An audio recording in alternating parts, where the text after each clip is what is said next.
सयाजी शिंदेना सांगा ना, ईदच्या टायमाला जाऊन थोडे 5 बकरे माझे वाचव.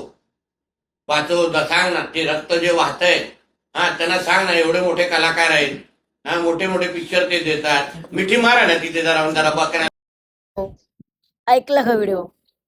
खरं तर मित्रांनो, व्हिडिओ ऐकल्याच्या नंतर तुम्हाला हसायला पण येते ना? हो मित्रांनो, तुम्हाला हसायला येतंय, मला पण हसायला येतंय. पण त्याआधी सांगतो, आज कमेंटमध्ये इतका पाऊस पडणार आहे ना, म्हणजे शिव्या तर येणारच आहेत. कारण कसं आहे मित्रांनो, कार्यकर्त्यांना लय राग येतो बरं का नेत्यांना बोललं की. आणि मग कार्यकर्त्यांनी काय करायचं? पण खरं मित्रांनो, कमेंटचा विचार न करता आज सत्य परिस्थिती बोलूया. माननीय श्री नितेशजी राणे साहेब. मित्रांनो, लहानपणी आपण म्हणतो ना, की माणूस डोक्यावर पडलं की माणूस मोठ्यापणी काही पण बोलतो. तशीच एक परिस्थिती आहे. आज खऱ्या अर्थाने ते उदाहरण पाहायला मिळतंय. नितेशजी राणे साहेब एक काय बोलताय पहा. झाडांचा विषय सोडून दिलाय. झाडं वाचवायच्यात का नाही ते सोडून दिलेत. नाशिकमधलं तपोवन इथं त्याच्यावरती तर काय जे बोलायचंय तेच बोलून घ्यायचं विषय सोडलेला आहे. पण मुद्दा एक लावून धरलाय की बकऱ्यांना मिठी मारा.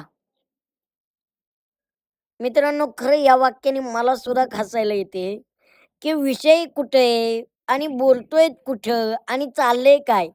तपोवन म्हणजे काय? नाशिकच्या झाडांचं काय? त्या तपोवनाबद्दल कोणी काही बोलतच नाही. बकरी ही काय ऑक्सिजन देते का हो? दुसरी महत्वाची गोष्ट, नितेशजी राणे साहेब, तुमचं म्हणणं आम्हाला पटतंय. बकरी ईद ही सुद्धा नाही झाली पाहिजे. त्या रक्ताला सुद्धा आपण विरोध केला पाहिजे. पण नितेशजी राणे साहेब, मला एक सांगा, आज झाडं महत्वाची आहेत का बकरीचा विषय महत्वाचा आहे राव? काय बोलतायत? कुठं बोलतायत? आपण एक मंत्री आहात, याचा तरी विचार करा की राव. तुम्ही झाडांबद्दल काहीच बोला नाहीत. अहो, ऑक्सिजन घेत आहे. मला तर वाटते प्रत्येक नेत्याला आहे ना, ऑक्सिजन हा विकतच मिळायला पाहिजे. हे झाडांवरती जे टपलायत ना तुम्ही, ते खूप भयानक वृत्तीचं कृत्य चालू आहे तुमचं.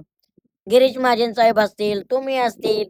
म्हणजे काय झालंय मित्रांनो, एक मराठीत म्हणे, एकाच माळेचं मणी आणि त्याला ववायला नाही कोणी, ह्यांची ही पद्धत आहे. मला लय भारी भारी शब्द येत आहेत, पण मी लय कंट्रोल करतोय. कारण ते आपण सोशल मीडियावरती बोलू शकत नाही. पण नितेशजी राणे साहेब, आपण एक मंत्री आहात, जरा विचार करा. मटणं आपण खातात, मी लय धुतल्या तांदळाचा नाही. आणि विरोधही तुम्हीच करताय. बकरी ईदला जरूर विरोध करूया. पण राणे साहेब,